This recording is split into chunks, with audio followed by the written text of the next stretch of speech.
For more on the list of who's coming and who's going, we bring in Tim Hall from 97.1 The Fan. So, Tim, let's start with the bad news. The guy's leaving, although it's good news for them, especially Justin Fields. This is the biggie. It was expected, but what does this mean to watch perhaps the best quarterback in school history walk out the door? Yeah, Dave, it's good to be with you, man. Thanks for having me. This is where all the magic's been happening, by the way. When we do the Buckeyes show, it's all from this very room. Sometimes I like to shoot baskets right behind me. But yeah, as we talk football here, you knew you had to be bracing for Justin Fields to leave. There's always like a few of your buddies, right, that start telling you like, but maybe because they didn't win the national championship, he would want to get something done here. And you're like, Mike, Sam, Billy, just calm down. It's not going to happen. It's not in the cards. There's too much money to be made for Justin Fields. He's accomplished a lot here at Ohio State, except the national championship. And that's too much to expect for him when he has that much financial stability on the line. And, I wish him the best. He was a great player. More than that, more than what he was on the field, Dave, what I really respect about him, and I do not in any way see him going the same way that we've seen Dwayne Haskins' first couple of seasons play out. It's what he's got between the ears. I thought I saw that with Dwayne, but there were certain things that I didn't really want to read more into. Maybe we should have, but Justin, I think, is A+. He's out of the park in that department. He's going to be probably the number 2 overall pick. I'd be surprised if that second team there doesn't take him or someone trades up to that spot to get him. But this also, we talked on the show this week. It's exciting when you get a new quarterback at Ohio State. I don't care how good the guy is that's leaving. That guy is always going to leave. It's not the NFL. You can't have an 8-10-year run. It's not how it works. Unless you're Justin Hilliard or somebody, maybe you can get a 7 or 8 year run in college football. But I'm excited to see which of these young guys wins the job with all the weapons that are here, aren't you? Yeah, I really am. And you bring up a good point there. There's always the guy who says, my uncle's nephew's ex-girlfriend's dad runs a body shop in Reynoldsburg, and Justin Fields got his oil changed there, and he told him that, Justin Fields spills his secrets to the mechanic. Right, I'm with you. So we ignore the message. Tires, though. We know he's good with some of the auto work. He changed really good. So we know Fields is going to be a big one. This next one, though, Trey Sermon, had I told you 2 months ago Trey Sermon would go pro, you would have said, whatever. But we saw in the game against Bama, apparently Trey Sermon was much more valuable than we thought during the first half. Yeah, I don't know about you, Dave, but my prediction on Trey Sermon turned out to be pretty good in the end. And it was tough to predict stats and things like that because you didn't know how many games Ohio State was going to play. But when I looked at him, and the concern for Ohio State's offense was the injuries at the running back position. Remember, coming into the offseason, how long was Master T going to be out with that Achilles?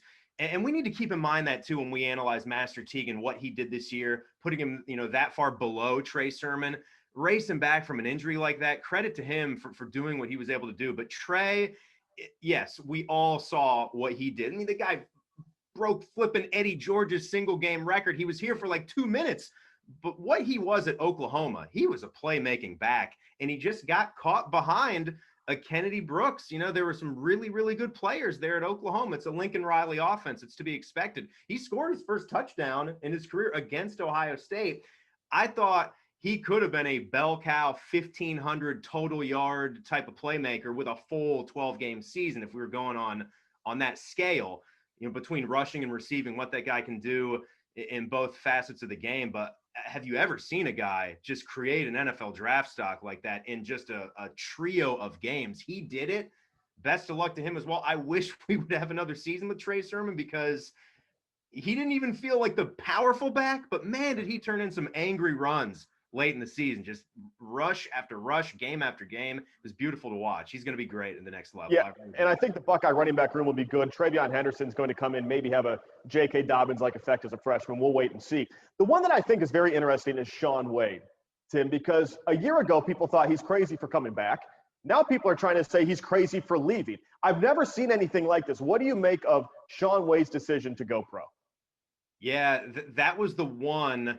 And we'll probably talk about a defensive tackle here later on too. But to go with him, Shaun Wade, right after the game had some comments that you could maybe read into, and the only reason you would have put more faith or give that a higher probability that he might act on it and stick around and go completely off his preseason. I mean, he wasn't even supposed to be here for this season. He was taking it off. He was opting out and getting ready for the draft. And people are going to go back and forth over, would that have been better? I guess right now, having the year on film with him switching to outside corner probably would have been better, if you want to play it that way, for him to stay opted out. But I love a guy that doesn't do that and wants to be a part of the team and a part of the culture. He put a lot on the line. He risked a lot to come back here, but you're right. It's pretty fascinating. I know he's a tremendous football player. It's tough to switch from slot cornerback to outside cornerback with everything else that Ohio State's secondary lost.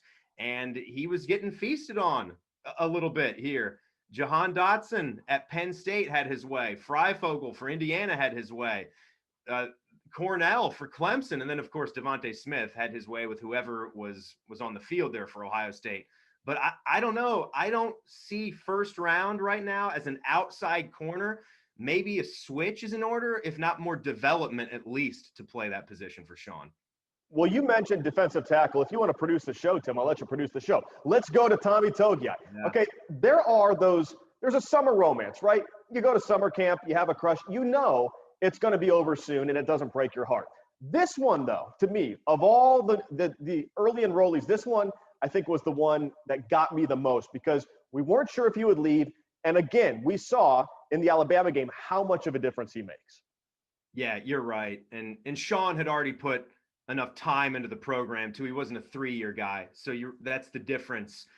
Togiai hasn't started that many football games, and we got onto this track though with cornerbacks famously here at Ohio State, where they'd be 3 and done. There's so many good ones at Ohio State. 3 years would be up. Someone would go to the NFL draft. Another ridiculously good one would come in and start for a year. And then he'd be so talented that he'd be off because he was getting a top 10 grade. Togiai is different.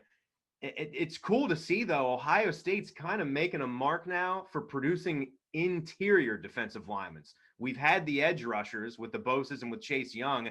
Now, maybe not super high draft picks, but Devon Hamilton, who's going to play for Urban Meyer, had a pretty solid rookie season for the Jacksonville Jaguars.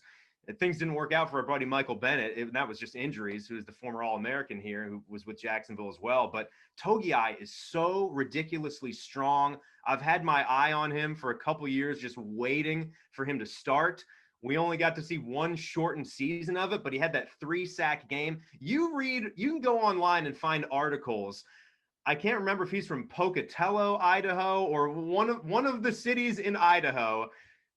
Journalism is running rampant out there. Check some of the stuff out, the stories of him and his childhood and how strong he was and the games that he would play with his brothers and sisters. I picture like an 8-year-old that just has muscles on top of muscles with Tommy Togiai. Like that's what it meant to be strong in that family. And they're already joking about how he's going to go and break the combine record, even though there isn't a combine, for bench press reps. And I would not be shocked if he did that, because he's a force to be reckoned with. For the record, there are 2 cities in Idaho. There is Boise and not Boise. That's how on the census, you check a box. You check Boise or not Boise. So let's talk offensive. Blue turf. No blue turf. That's right. Can't watch. Let's talk offensive line. Wyatt Davis gone. We expected that. Let's talk about coming back, though. Trey Munford. You talk about a guy who's played a lot of games, and stability, Tim. Stability at that position, very important. You get a left tackle back. I mean, that's huge, right? That's all you have to say. We can talk all the other positions on the offensive line. If you get your left tackle back, and he easily could have gone to the NFL draft, that's huge. And you get both of your starting tackles back.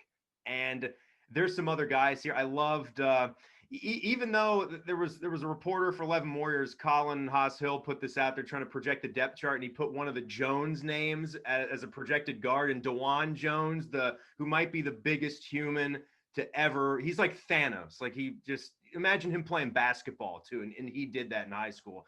He kind of sent out the little emoji, like the looking back, like, wait, you don't think I'm? It's like, it just said Jones. It might be DeJuan Jones. It's Matt Jones. It's DeJuan Jones. There's going to be guards here. Harry Miller's going to have the center position. So best of luck to Josh Myers and Wyatt Davis. Those guys, Josh might be late first rounder. Wyatt's going to be mid first rounder, maybe higher than that when it's all said and done. But the tackles coming back. Thayer will be a 4-year starter at that position.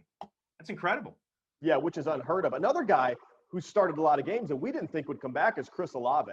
And I know a lot of people look at this situation and think Olave coming back is a vote of confidence for the quarterbacks waiting in the wings.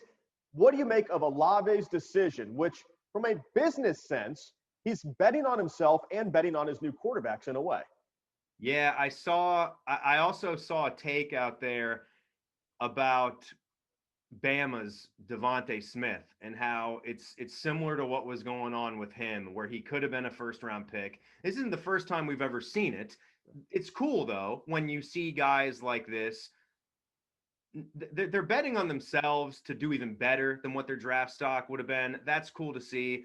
Chris Olave, he's a guy that knows the only thing that would be stopping him is injury. And we know we have insurance policies right now. And I also think guys like that aren't thinking in those terms. He wants to have a full season. He wants to go after a national championship. He wants to be a part of the culture that's been established with Ohio State football. And there are bigger things out there. I mean, Olave could follow that script. He is that flipping good. One of the more fun debates to get into is who's better, Garrett Wilson or Chris Olave? And I've just been an Olave guy because I assumed Garrett was going to have his time in the sun without Chris Olave coming up here now. Now he might not, but I like the idea of them working in tandem and working together even better. The Garrett Wilson plus 10,000 takes a little hit for the Heisman nod, but hey, bring on Chris. Let's go. I've always been Team Garrett at the next level, Team Olave at the college level. We'll see if we're right or wrong about that. I think both of them project really well. So let's finish on these guys. Two guys who aren't getting a lot of hype, but Jeremy Ruckert and Haskell Garrett. Defensive tackles and tight ends don't necessarily get clicks on the internet, Tim, but I think two subtle guys coming back who could really pay off. Yeah, I mean, Jeremy Ruckert, let's go with him. I mean, he has just flashed so much brilliance in his career. We love to talk to our friend Jake Ballard. He comes on the show a lot, and it's almost like the old tree falling in the woods thing here with Ohio State football with the tight ends that, you know, if the tight end catches a touchdown here, it's great to see. They have to block so much. They have to do all the dirty work and the things that nobody sees. But Ruckert, when he was recruited, he was seen as like a guy that could play wide receiver and someone with that kind of speed and that kind of skill set. He makes the one-handed catches all over the place. I love what he brings. I'm so excited to have him back. That's going to be a thrill for the offense. What was the other name you were just throwing out there? Haskell Garrett at D tackle. Haskell Garrett. I mean, one of the biggest stories in college football. And again, like to lose Tommy Togiai and to hear that Haskell Garrett is going to come back, it's unbelievable. There were some things that weren't quite right with the all-conference teams, you know, where he could be a first-team All-American by some of the outfits that really study every single play in a football game, like Pro Football Focus, but not even good enough to be on a third team in your conference.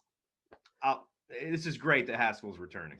Yeah, just like Urban Meyer and Jim Tressel could be the best coach in the nation, but Kirk Ferentz, you are always going to be our Big Ten Coach of the Year. Hey, Tim, you can listen to Tim on 97, The One, The Fan on weekdays. Appreciate the time, man. Thanks, Dave. Take care.